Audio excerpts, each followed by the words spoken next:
Hello, it's Patrick. You're watching Tesla Trip, and welcome to some more Tesla news. So it's kind of chilly, it's winter, and apparently the last, million Tesla vehicles or so decided they're probably not going to heat you up. Well, it's really not that bad for most people. Apparently, if you're living in a cold climate, all the models with the heat pump and octo valve are having issues with heat. My Model S Plaid apparently falls into that as well, as I got the error today myself saying that the heating may not be functioning or reduced. My heat works fine. Elon says that they're working on a software update that they're going to push out to fix this. It has something to do with the flap or the valves on the system. People are reporting that they've had their whole heat pump system replaced. This issue appeared a little bit last year, but I think it's just because there's so many more vehicles that have it now and that are out in the colder climates that we're actually seeing this happen to a lot more people. Thankfully, I haven't been stuck in the cold yet.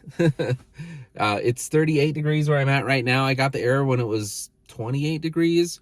I've been driving around all winter closer to like 10, 15 degrees, no issues.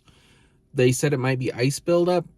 I keep my car in the garage, and that's probably why I haven't been having this issue. But I was parking it outside for a couple weeks, and I didn't have the issue.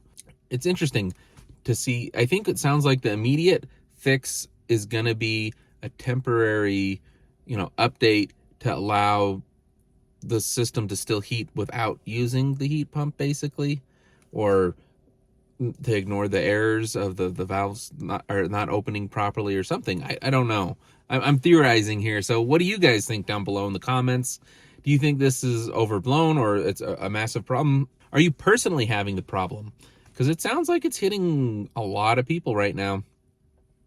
And that's the worst thing that could possibly happen, especially with this FUD that's going around. Like, would you rather be in an electric car or a gas car if you were stuck in a blizzard all day on the interstate and you can't get out or something like that?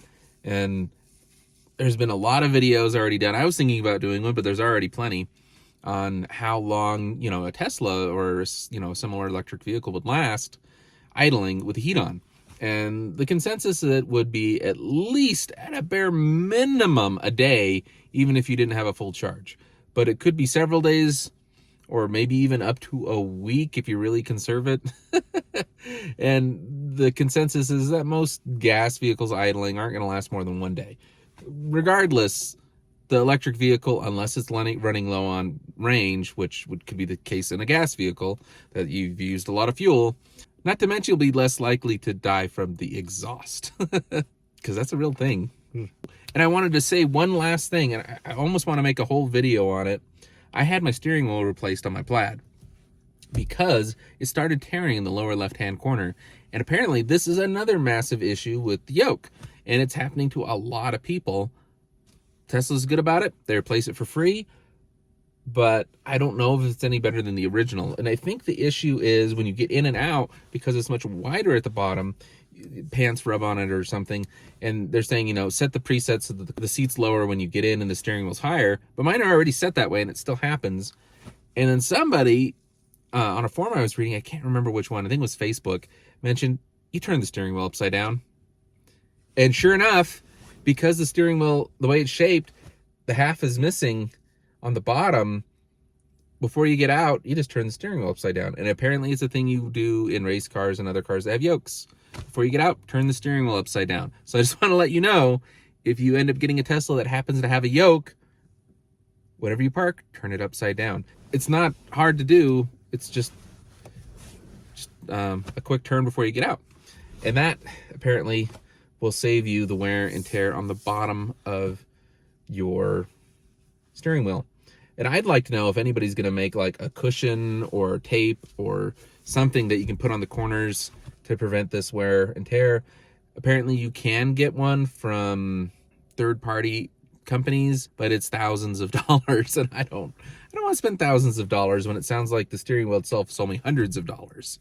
So yeah, just a thought, and something to be aware of if you're ever driving a Plaid Model S or the newer S or X's. Thanks again for watching. Please subscribe if you hadn't. You can contact me on Twitter. I'm at Walking Crow, or pox@twosmartguys.com, and email. We'll see you guys again later. Oh, yeah, and the Tesla rings that we make. you can get them, and they work on the new Model S and X as well. Thanks. Bye.